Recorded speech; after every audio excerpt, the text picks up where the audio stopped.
got the call saying, okay, we want you, because you started doing, that's the first time I kind of had anything to do with you was The Weekend Today.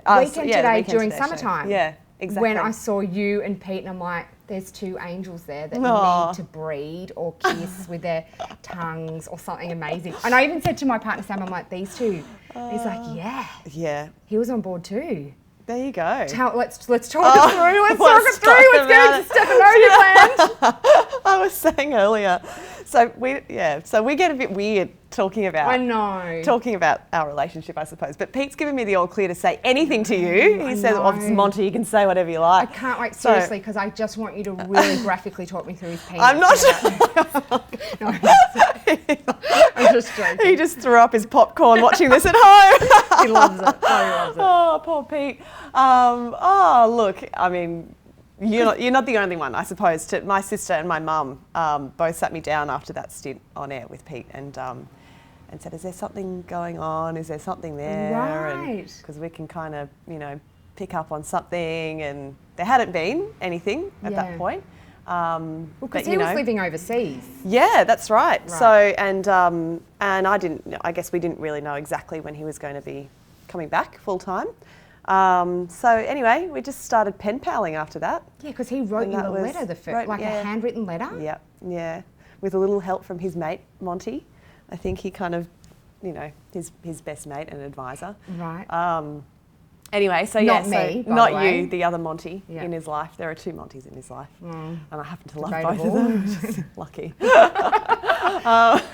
And so, tell me what was in the letter? Were you like, this guy likes me? Oh, it was just, it was just nice things about, having a nice time together, working together, and wishing me well and whatnot. But, there's something. I think at that stage he would have been 33-year-old man to sit down and handwrite a letter and post it to you. It doesn't matter what's in that letter, but that is a gesture in itself. No. Even if it was in 2016 or 2014 at the time, it is, amazing. It's a big gesture. He would have got writer's cramp because no one writes now. I know, no. You sign your signature on things and that's about it.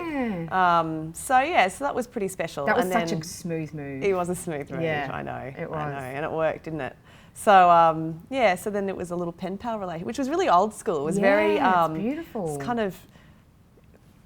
it was old school and traditional, and so it just kind of went from there. And then he moved back. Yes. He was in Europe at that time. Yeah, he was based in London. The first time I met Pete was in, we went over for our radio show over to America, and Whipper, who I was working with, caught up with Pete at some junket and said, "Come to dinner." Yeah. And we went to this dinner, and it was at that one of the most fancy restaurants in Hollywood. I can't even remember what it's called, where all the celebrities, the big photos are on the wall. Oh, I think poor Pete thinking we're going to go and have a burger somewhere. Yeah. So did I. And then the bill rocked up, and I was like, who had to pay for it? Oh my God, no, we all split it. And I felt so bad because Whipper is such a foodie. Oh no. And I'm like, that is like a mortgage repayment we're paying for a piece of steak. Poor old Pete on the correspondent pay package. I felt so bad. But I loved talking to him because at the time, the Hills was, like, I'm such a reality TV And he junkie. lived in the Hills. He lived in the Hills, and he would go to the bar where one of the people worked. I was like, oh my God, Stephanie Pratt. Oh, she didn't she marry that horrible... No, that's her brother. Stephanie's a sister. Yes. Yeah. And I was like, this guy's cool, he knows about the Hills. Yeah. And he was just, we were like, this guy There's is much so more awesome. to him than the Hills. But I was like, this guy's really great. And we Yeah. didn't even really know Carl then, and he was calling Carl during dinner, and I was like, these are just fun guys. Yeah. Oh, they're so much fun. And they're, when they're in their natural habitat, Yes. Carl's garage, Right. they're so fun, and they're so in love with each other. Yeah. All the three brothers and the sister, there are four of them, and they're just obsessed with each other in the nicest possible way. It's so sweet. They're so close. Which is, again, is so really different rare. too. They all have their own, they're completely different individuals, but also so similar in many ways, and completely respectful, I think, of each other's, individuality. And so his is nothing more attractive than somebody with really strong family values. Yeah, absolutely. You yeah. know, isn't Well, that there? and a tall man. He's so nice and tall too. Yes. That helps. I know, because it would His check. family's good, but you know, he's so tall. He's so lovely and all this. Yeah, But yeah, and he wears nice cologne too.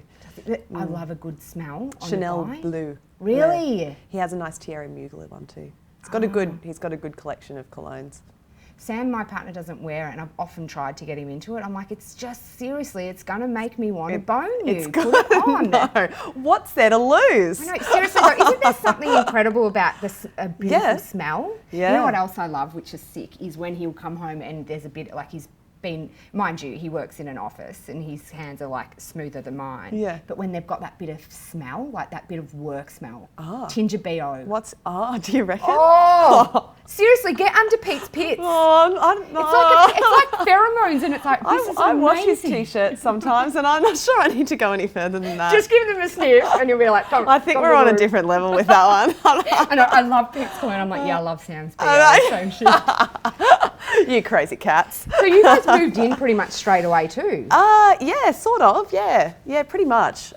He actually, he moved. I was living with my girlfriends at the time, straight away, and he moved into the sorority house with us. Oh, how much fun. Yeah, it's been a lot of fun. And he's adjusted pretty quickly to the change. You know, as a correspondent, he was a complete night owl. He was up working odd hours of the night and sleeping in until, late in the day, and then working through the evening. So he's completely flipped that now, and he comes to bed at 7:30 with me. And so you'll go to bed at 7:30? Yeah, and he might sit up and watch something on Stan or something, watch an episode of Ray Donovan or something.